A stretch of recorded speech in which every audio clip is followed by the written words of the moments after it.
Hi everyone! Welcome to my little corner of the internet where I talk about whatever I want. And today I wanted to talk about the Netflix Swedish show Young Royals. So the second season just came out on November 1st and I watched it all and I had some thoughts, so I thought I'd share with y'all. Before I do that though, I just want to first of all put a spoiler warning because I'm going to be talking about the entirety of season 2, and also I want to recap a little bit season 1. So let's get to it. You've been warned.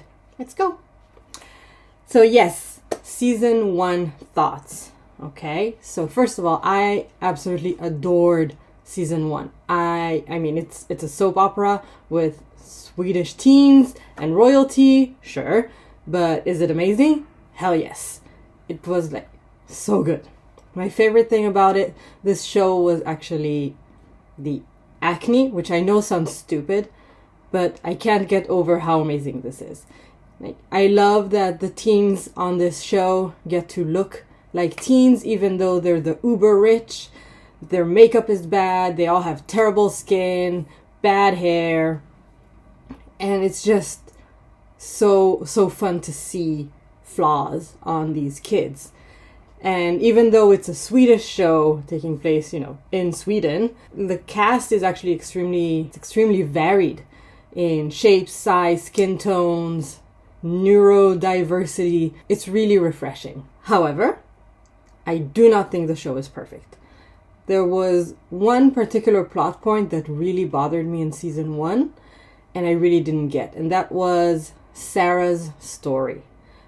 If you don't remember, Sarah is Simon's sister. She has Asperger's, if I remember correctly. And her deal was mostly that she liked horses better than humans, but slowly joins the cool girls at school. That part was fine with me, but the rest of her story was really off. I didn't understand her motivations for doing things. Her friends are really nice to her, and yet she decides to hook up with her best friend's boyfriend at the time, who is August, and he is an asshole. She knows he's an asshole. She also knows that he's dating Felice, and yet she still goes for him. And it's never really clear why. And I don't think they're trying to blame it on her Asperger's, if you will. I really don't think that's part of it at all, and it really shouldn't be, right? Having Asperger's shouldn't automatically make you a bitch. But that whole story was really odd for me, and I didn't get it, and I was wondering how it was going to be part of season 2. But yeah, we ended season 1 with everyone going on Christmas break, and our boy Willem has to go back to the palace. He tells Simon he loves him, and Simon, rightfully at the time, doesn't reciprocate. And that's where season 1 ended. We were all heartbroken. It was very sad.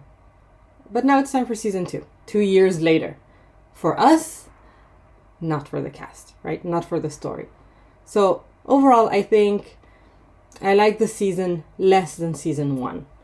I think some of the magic of season 1 is gone, and also the more I think about the timeline of this whole show, which I just mentioned briefly but I'll rehash further on, the more frustrated I get. Season 2, as I said, picks up not 2 years after, but it picks up right after season 1.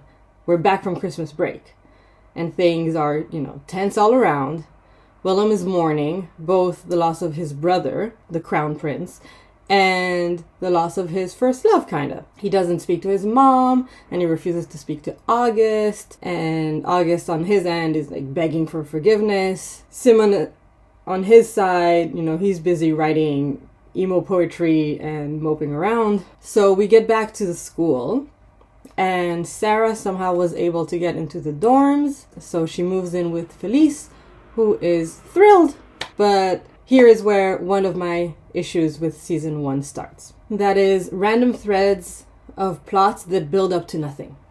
You see, Sarah begins to unpack, right? And when she goes to put her stuff in the closet, it's a mess, there's zero room. So she asks Felice, like, where do I put my shit?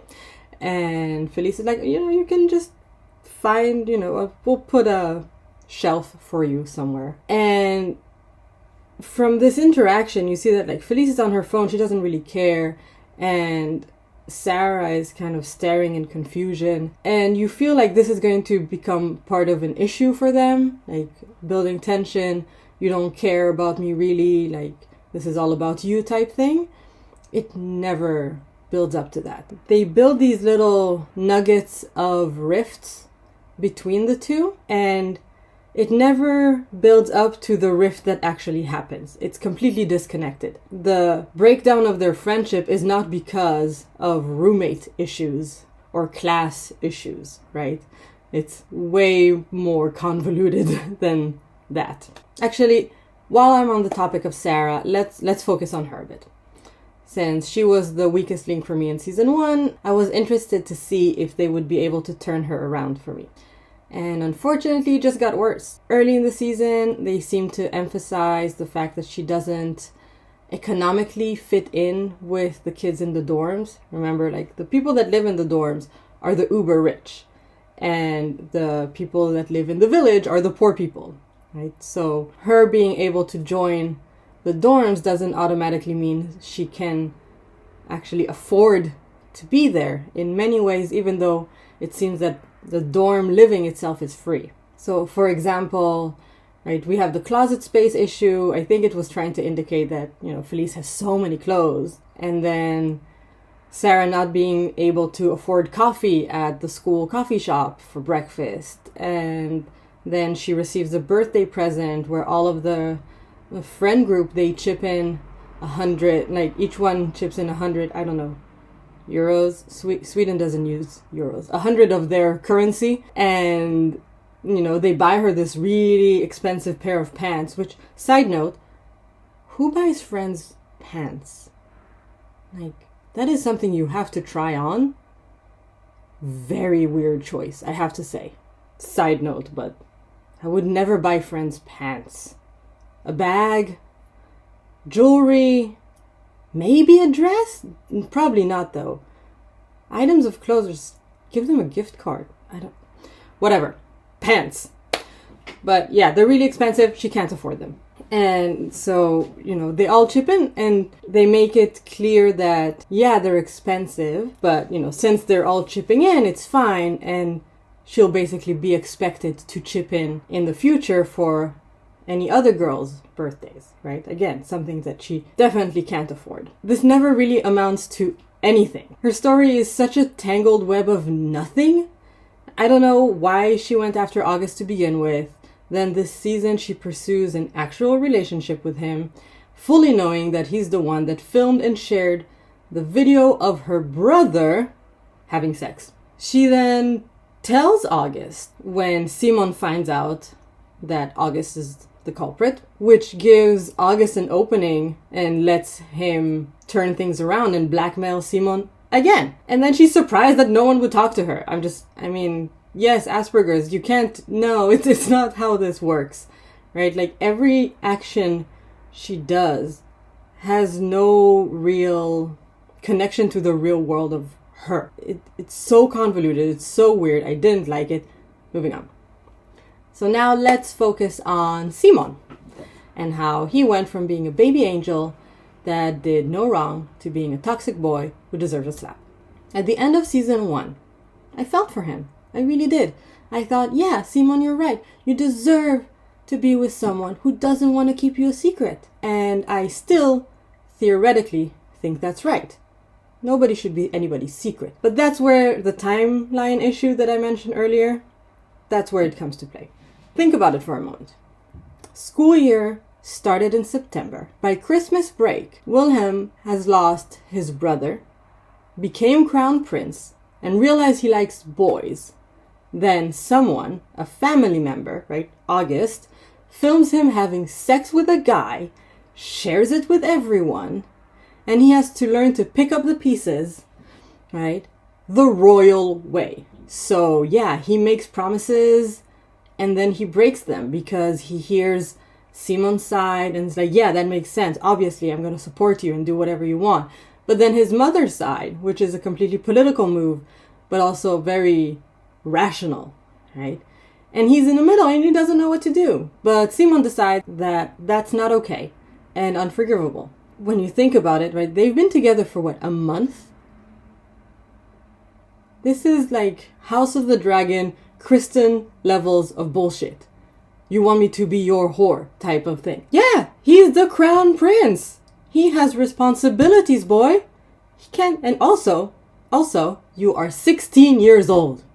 I feel so old when I'm in this, watching this. But it's like, I feel like I'm on the side of Ariel's dad in The Little Mermaid. You know nothing. You're a baby. Shut up. So yeah, Simon decides to try and put some distance between himself and Will. That's fine. He's not all too successful, but he tries. You know, that's okay. Then we have the plot twist, right? He meets this new guy, Marcus, who's not rich. He's from the village. And Simon is not really interested in him at first. But, like, his friends are pushing him to use Marcus as a rebound, which is kind of mean. Like, don't use people for things. Just have things naturally play out. I don't know. Then, when the whole rebound thing doesn't really work, you know, Marcus is all like, I'll date you for real. I'll take my time. You'll see that you've been in a really toxic relationship. So you have daddy issues and boyfriend issues, and we'll deal with those as they come. And I'm just like, okay. They start dating for real. And at the same time, though, he tells Simon, right? Tells Will that he's not dating. And then goes and kisses Marcus in front of him. And then he has the audacity to get pissed off at Will for not giving him a heads up that, you know, Will made out with Felice, which was the whole thing. Kind of weird, but sure. But it's not enough, right? No. Because at this point, Will is like, you know what? I have to step up. I have to do something. I have to let go. And it's really, really sad. You see him in true pain because the acting in this show is phenomenal. And you're just seeing real pain on these actors' faces, especially the actor that plays Willem. So he decides to give up. He's gonna take a step back and just let go, right? So then there's this stupid masquerade ball for Valentine's Day, whatever. They're all dressed up silly. I mean, pretty dresses. I'm saying silly, but I think I might have been a little jealous. Anyway, Marcus sneaks in there so that he can hang out with Simon, and Will shows up, and he's really nice to Marcus, and he's really pleasant, and not like nothing threatening, nothing condescending, just really trying. And then he tells Simon that he will keep his distance and wishes him the best. And you see he's heartbroken, but he's determined to do that. So then what does Simon do? He kisses Will, of course, right? Because as soon as it's Will that's putting distance, then it's not okay. Boy, you deserve a slap. You are not okay. So poor Will, like everything pours back in. He gets, you know, his hopes up that, you know, they're gonna get back together. In the meantime, of course, Simon is still with Marcus and he needs to figure shit out. But, you know, there's this whole subplot with the emo song that Simon wrote in the beginning, and he's supposed to sing it at the school's 120th Jubilee and in front of the Queen. But of course, it's a song about Will, so when the court manager, I don't know his role. His name is Jan Olaf, I think. Great name. But yeah, he hears the song, realizes what it's about. He's like, nope, we're gonna stick to tradition. Sing a regular song of the school. And also no solos for the boy because everybody should be singing together. He makes very good points. Let's be clear. This is not about you, Simon. This is not about you and your little heartbreak. This is the 120th anniversary of the school. Okay? So yeah, obviously it's a political move as well, but they make very good points. Just go with it. Deal with it. But what does he do? No. He lashes on Will, blames him for all his problems. And Will didn't even know this was happening, right? It's like, what do you want from me? I'm a 16-year-old crown prince who knows nothing. But yeah, like no wonder Will's face looks like a crater of cystic acne. I'm getting sympathy acne just watching this unfold. All right?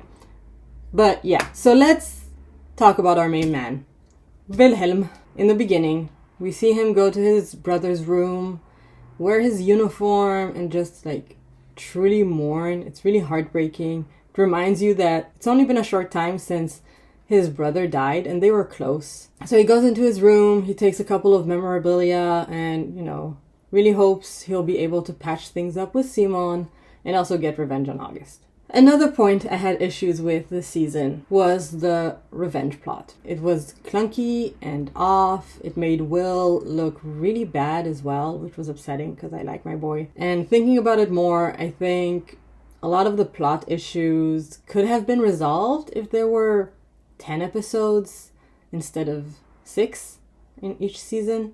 Things are so condensed, they don't make any sense anymore. But yeah, basically, because he knows that August is super vulnerable now, he takes advantage of that and flaunts his power. So he's making August look weak, and in that way he gets August's prefect and rowing captain titles stripped by his classmates in like a mutiny. There was this stressful scene at the end of the first episode where when he sees an Instagram story of Simon and Marcus at karaoke, he calls his mom crying about how Simon is dating someone else, and he decides to basically abdicate the throne, right? He's like, I don't want to be prince, blah, blah, blah. And he's, forcing her to put it on speakerphone so that the court can hear.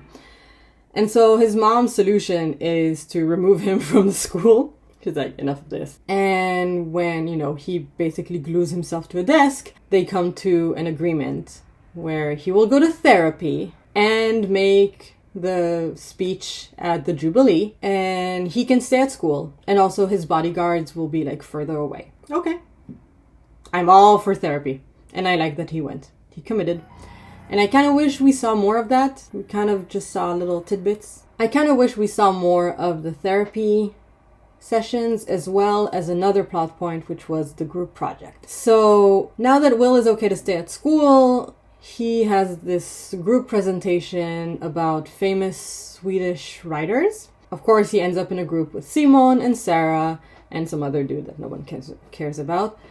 And it's this book about a woman who falls in love with another woman and has this inner conflict because she comes from a strict Christian background and she struggles with, the conflict between that. And apparently it's like an autobiographical book, yada, yada, yada. It's very clear what it's supposed to reflect, right, in the story, but we never see it have any impact. You don't see any of them read the book and see themselves in the story. They never discuss it more than like one tiny scene, and it never seems to dawn on them the situations and how similar. So like, why have it? Why put it in the show and then not use it? What is the conclusion of the big group project? Will gets physically sick and throws up before the project because he has stage fright, and he finds out that, the court has decided to make August his backup. So if Will abdicates or is deemed unsuitable for the role, August will be next in line. So it has nothing to do with the project. And that's a real shame. It's a waste of time if you're not gonna build it up more. But back to the therapist then. We see glimpses of the sessions, like really tiny ones, and you kind of see Will open up a bit more, which is great. We want him to open up. He kind of comes to a conclusion that if August becomes king, then he is free. But previously, he told Simon that August is the one that spread the video. If Simon goes to the police, then August can't become king. So Will, being a very good boy, he gives Simon the information and tells him to do with it as he pleases. He gives him like both options. He's like, look, if August becomes king, I am free to do whatever I want. But August cannot become king if you go to the police. It's up to you. Do with it as you will. And Simon decides to go to the police, which, whatever, that's fine. It's his choice. But of course, Simon is Sarah's brother. So when Sarah hears it, she goes and tells August, and like I mentioned earlier, everything goes to shit. Honestly, at this point, I thought we were going to end this season with someone dying.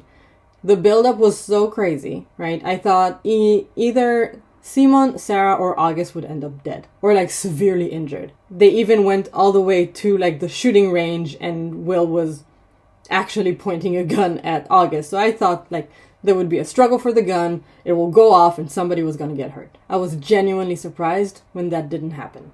So finally, when everything implodes and no one is speaking to Sarah anymore, and she breaks up with August and leaves, it's time for the Jubilee. Yay! So yeah, if Wilhelm can't make the speech, August will, and will basically signify the change of succession. Will is this close to not making the speech, but he gives the speech at the last minute with some, minor tweaks, like the fact that everyone has been lying and covering things up, and he's tired of it, so he confirms that he was the other guy in the video with Simon, and that's where the season ends, with him and Simon looking at each other smiling. Again, they have been together for a month. One. And our boy is willing to just implode everything. It's crazy. And like I said, they're 16-year-olds. So I don't think, Will's sexuality will magically change in 2 years, but I do agree with his mother when she was like, wait until you're 18 before you make any life-altering decisions. And any person you're dating at the moment, boy or girl or anything in between, keep it on the down low. That's what your brother did. This is what we're expecting of you. So yeah, like, she makes sense. She's not an evil person. And I do think they're not trying to paint her as evil at any point.